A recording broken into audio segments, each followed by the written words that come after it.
across all 50 states, huge crowds took to the streets as part of Saturday's No Kings protest against U.S. President Donald Trump and his hardline policies. Republicans, meanwhile, ridiculed them as Hate America rallies. Organizers said around 7 million people attended protests from New York to Los Angeles, with demonstrations popping up in small cities across the U.S. heartland and even near Donald Trump's home in Florida. They came to express their anger and dismay over the country's direction under Trump and his increasingly authoritarian tone. France 24's Wassim Cornet in Los Angeles has been following those protests for us on the West Coast. Warm October afternoon, thousands of people have gathered here in downtown Los Angeles, one of 30 protests in the area in Southern California. Thousands of people holding many signs here. We see signs saying resist, one sign saying I'm here because I love America, one sign calling it the Love America rally, a direct response to Speaker of the House Republican Mike Johnson's attack against these protests, calling them Hate America rallies. Many people holding the flag of the United States upside down. That is a universal sign of distress, and many people also, of course, directly referencing the name of these protests, the No Kings protests. Many of these people saying that Donald Trump has been ruling as a monarch since he returned to power back in January. Of course, this could be a make or break depending on the outcome, depending on the number of people who show up at these protests nationwide. Of course, if it is a significant number of people do show up, then this could put some wind into the sails of the Democratic progressist movement, which has suffered some significant judicial and legislative setbacks over the summer. And of course, if there is not a significant number of people turning out at these protests across the country, then it will be really easy for the Republican MAGA movement to delegitimize these protests and call this movement a fringe and marginal movement. For more on this, we can bring in Lawrence Douglas, professor of law at Amherst College, author of Will He Go? Trump and the Looming Electoral Meltdown in 2020, and the podcast, The Case Against Donald Trump. Welcome to the program. Pleasure to be with you. Now, we've been discussing here this massive turnout for Saturday's No Kings marches. Event organizers say even more people joined than the one that was held in June. Were you surprised by this? No, I'm not surprised at all. I mean, given the fact that the Trump administration has grown ever more authoritarian and ever more aggressive in its use and abuse of executive power, I'm not at all surprised by the magnitude of the turnout. Now, I want to talk a little bit about the discourse because Republicans, of course, were quick to brand it Hate America rallies. And Donald Trump himself, he's called his enemies vermin. He says the greatest threat to America is from within. All this coarsening of the political discourse. And we saw this happening with the leaders of the Young Republicans in their Telegram chats. You know, it was filled with racist, misogynistic language. Can politics come back from this? Well, that's an excellent question. I mean, there obviously has been an incredible coarsening of political discourse.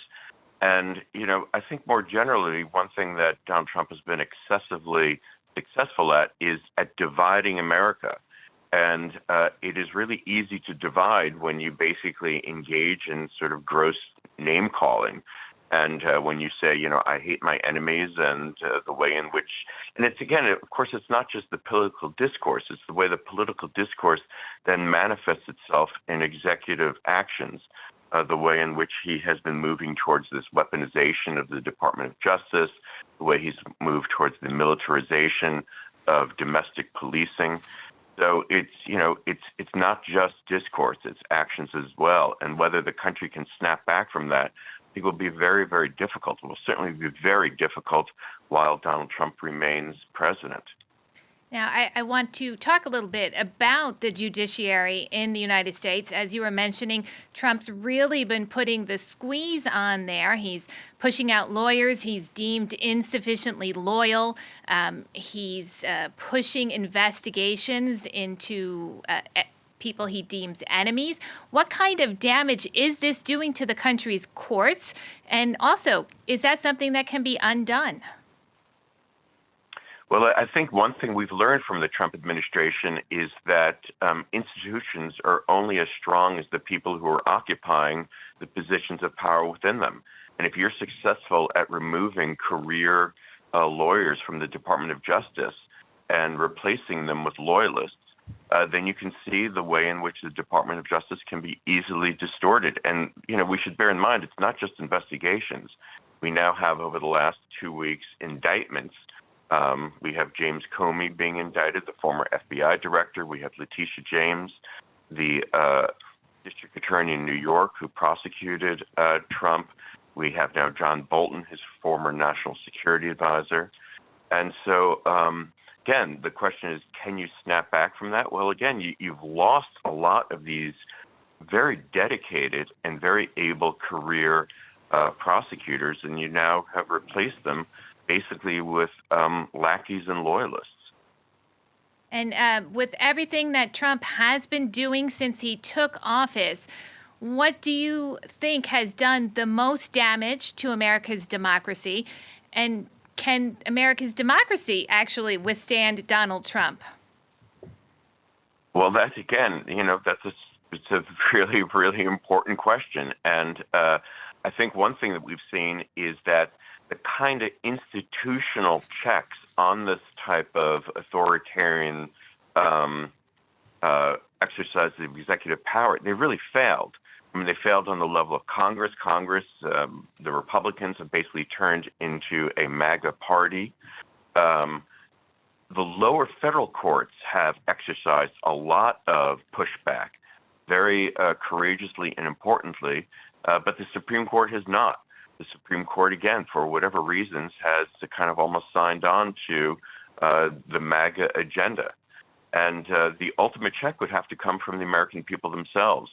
And I suppose one signal of whether there is whether the people are willing to check Trump will come in the 2026 midterm elections.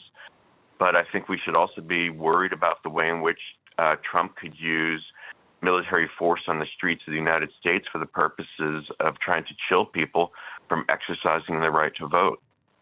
Now, in Trump's first term, we did see, with this, he stopped the steal at the end, this bent towards authority, an authoritative tone. He likes power. But what's different about this term compared to the first term? Well, I think the key difference is in the first term, there are many people in his administration who were able to put brakes on his worst impulses. A lot of those people didn't last particularly long, and he ended up firing them at one point or another. But there was a constant friction within the administration. I think part of that is the fact that he didn't expect to win in 2016, so he wasn't prepared to bring his people in. In advance of the 2024 election, he already had, teams who have been working for years hoping that he would be reelected, and had a really careful plan about how to install loyalists throughout the federal government, and he's been exceptionally successful in doing that. So a lot of the kind of institutional friction that was present in the first term has been wiped out in this second term. Now, I just want to wrap up with the federal government shutdown. These protests that took place yesterday, they're taking place while we don't have a functioning government. Trump completely laying the blame at the Democrats. The issue, health care premiums, which are going to affect, most Americans.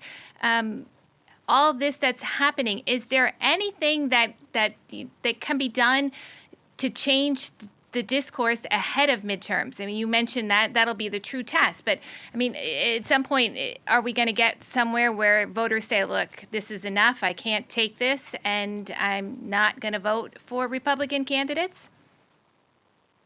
Again, it remains to be seen. I mean, this is something where you would imagine that you could have some type of bipartisan compromise, the purposes of keeping these healthcare premiums down and making sure that millions of Americans don't end up losing their health care. And you could imagine that if the president were at all interested in solving problems legislatively, he would really be working to compromise. But he seems perfectly happy with this government shutdown. And again, his motto really is divide. He is a genius at dividing this country and tearing it apart. And, I just hope and pray that we can find a leader who will pull us back together. Lawrence, thank you so much for joining us on the program today, sharing your insights. That's Lawrence Douglas, professor of law at Amherst College.